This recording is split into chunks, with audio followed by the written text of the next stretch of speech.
Sup, step kids. The TERALEAK. That's something that happened recently. Crazy thing that happened recently. And we got a lot of cool stuff from it, especially some cool Pokemon lore stuff, which I want to talk about today. So way back during the development of Pokemon Diamond and Pearl, the masterminds down at Gamefreak had already been crafting the original creation story of the Pokemon universe. And there's one specific leak that we're going to look at today that looks like it could teach us some crazy things about the potential future of the franchise. See, this one even comes with a handy dandy chart written by Masuda himself. So I'm going to break down this creation myth as succinctly as possible, and then we're going to do a little bit of analysis. Now, keep in mind that this is not all 100% canon. This is leaked lore from the development period of Diamond and Pearl. But you'll see why it's interesting in a second. Let's hear it. In the beginning of everything, there was only a vortex of chaos. Out of this chaos emerged an egg. From the egg emerged the original one, Arceus, shattering its cocoon in the process. These shards transformed into giants who swiftly and mercilessly attacked Arceus.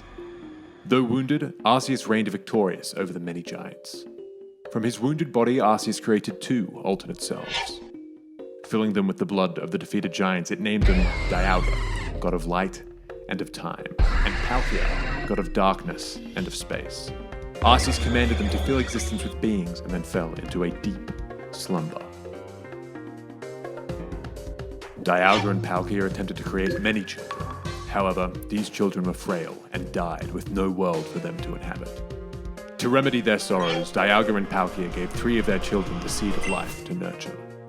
Uxie, god of eyes and knowledge, Mesprit, god of heart and emotion, and Azelf, god of voice and willpower, cultivated this seed until the tree of life became so large and abundant that nothing in the world would move. To shape this tree of life into a world in motion, Palkia and Dialga created three more children: Rayquaza, Groudon, and Kyogre. Using their immense strength, these gods shaped the tree of life into the sky, the ground, and the ocean.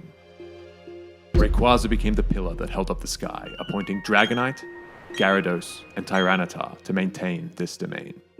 Groudon shaped the lands, appointing Dabu, San, and Gudon to maintain it. Kyogre filled the oceans, appointing Latias, Metagross, and Latios to conserve it. Over time, all these gods filled the earth with their children. Those that resembled Dialga were called Pokémon.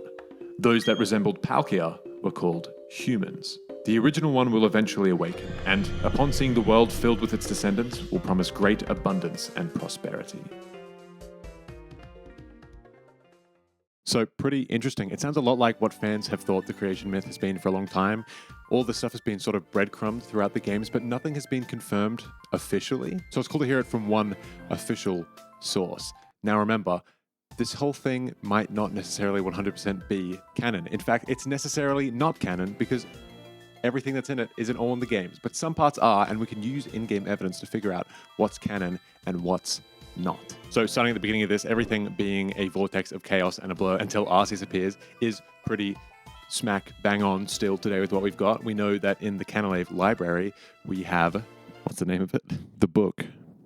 It's called The Creation Story or something. It's called The Original Story. In The Original Story, which is a book found in Canalave Library that talks about the beginning of the Pokemon world, that myth pretty much has the exact same opening premise. We have a bunch of chaos, and then we have egg. In the beginning, there was only a churning turmoil of chaos. At the heart of the chaos, where all things became one, appeared an egg. So that's pretty much the same. We also have Arceus creating Dialga and Palkia only at this point in the creation myth being the same. So the original story and what we just read from the leaked lore is the same. The original story says, from itself, two beings the original one did make. Time started to spin, space started to expand.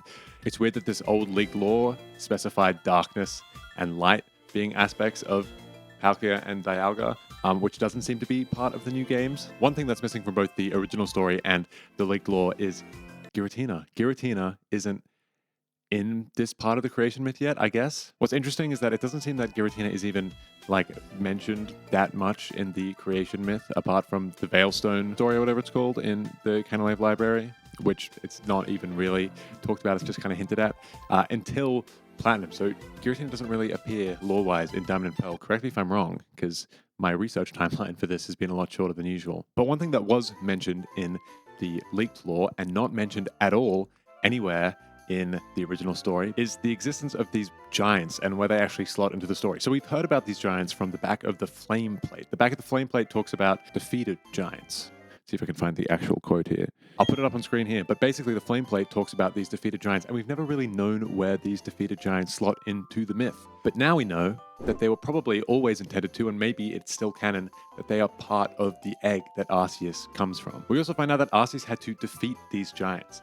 Now, the big question still on everyone's mind that has not been answered yet is who and what are these giants? Now, I've had this long prevailing theory that I know has been inspired by theories from other creators, is that these giants have manifested in the current games as like the original dragon or Zygarde or Eternatus, like Kyurem. Those Pokemon, they're the giants that Arceus defeated. But that's just a theory, a game theory. We might look into that later. Comment below if you want me to look at that. But it confirms that these giants were a thing, and we still don't know who they are or what they are. So I'm excited for future games, maybe telling us who these giants are, and are they important, and have we actually already seen them?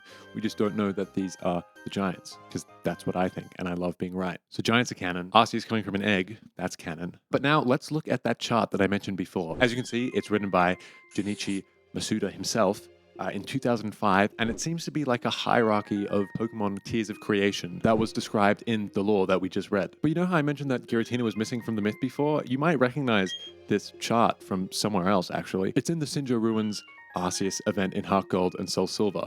It's that thing that you see in the cutscene that Arceus sits in the middle of. It's the thing in the thumbnail. Yeah, that has 3 spaces around Arceus, presumably one for Palkia, Dialga, and the third one for Giratina. I think it's pretty easy to infer that because you can get either Palkia, Dialga, or Giratina from that event. I think it's pretty safe to assume that that last slot is for Giratina. It's just interesting that Giratina is absent from both this leaked lore creation myth and then also isn't present in the original story in the Canalave library either. But Giratina is in the games and seems to be part of this creation hierarchy. I think that's really weird about this creation hierarchy and the myth that we just read is that like normal like pseudo-legendaries are part of the creation hierarchy. Surely that has changed over time. Dragonite and Tyranitar are holding up the sky. I feel like that's a stretch. Maybe you can start defending realms if you have 600 BST. You know, that's the bar. Arceus was like, if you have 600 base stat total at the least, you can defend the ground or the sky or the oceans.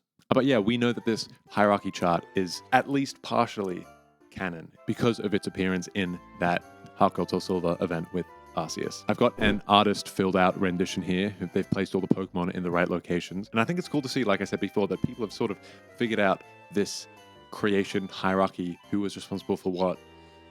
I think that's cool. But you know what else I think is cool? That isn't your mum, that's not just your mum, is that there's a bit in this creation myth, this leaked lore, that I don't think anybody's ever heard about before. It's ever been talked about in game. But we have this thing called the Seed of Life, which Dialga and Palkia gave the lake spirits.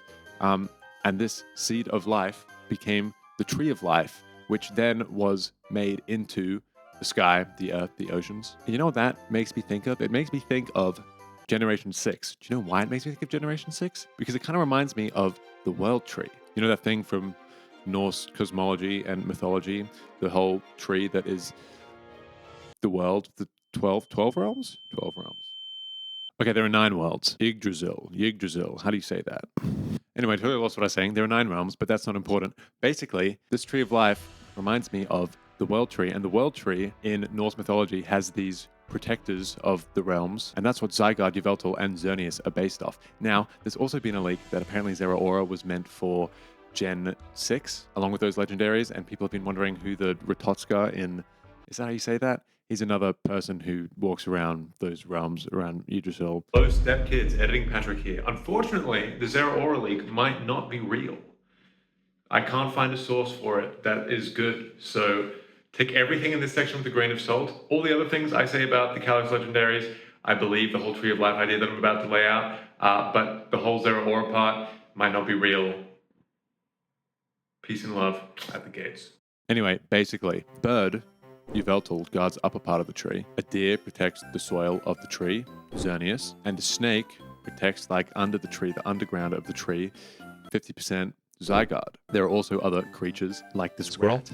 guy, rat-looking guy named Rototska, who people think, now that it's leaked that Zeraora was meant to be in Gen 6, think that Zeraora is meant to represent the little squirrel boy. But seeing this creation mythology leak from Gamefreak for Diamond and Pearl makes me think that this Seed of Life, Tree of Life idea might have actually bled into the development of Gen 6 or even just the rest of the Pokemon franchise. It might be a part of the lore, and we're going to discover more about it in upcoming games like Legends Zaza, which is very exciting to me. That's the whole Tree of Life thing. That could be a thing that's further explored in Pokemon in future games, and that's really exciting. And hopefully it gets expanded on in Legends Zeta A when we learn more about the Box Legendaries and Zygarde. Okay, now very last thing is that this leaked lore says that Arceus went to sleep, went to Betty Bye time, right after creating Dialga and Palkia.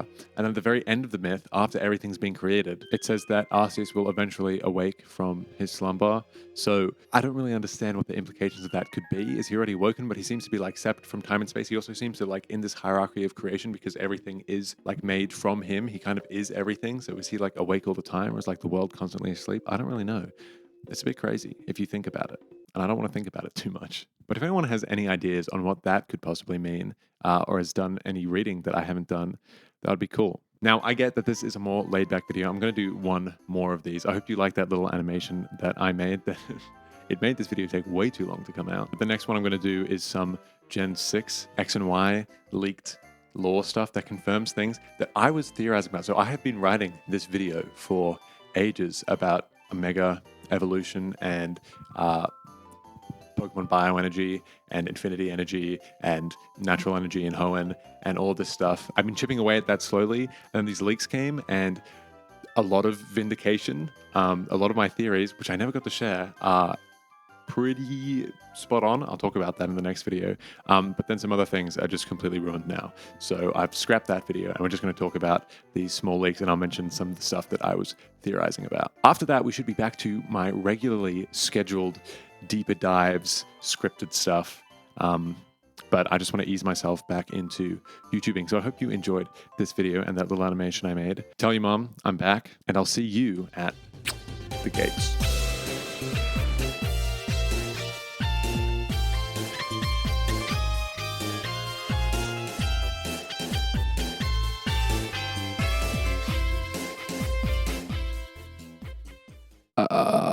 I'm totally fucking losing it. Holy shit. I'm raw dogging this with no notes, and it's not going well.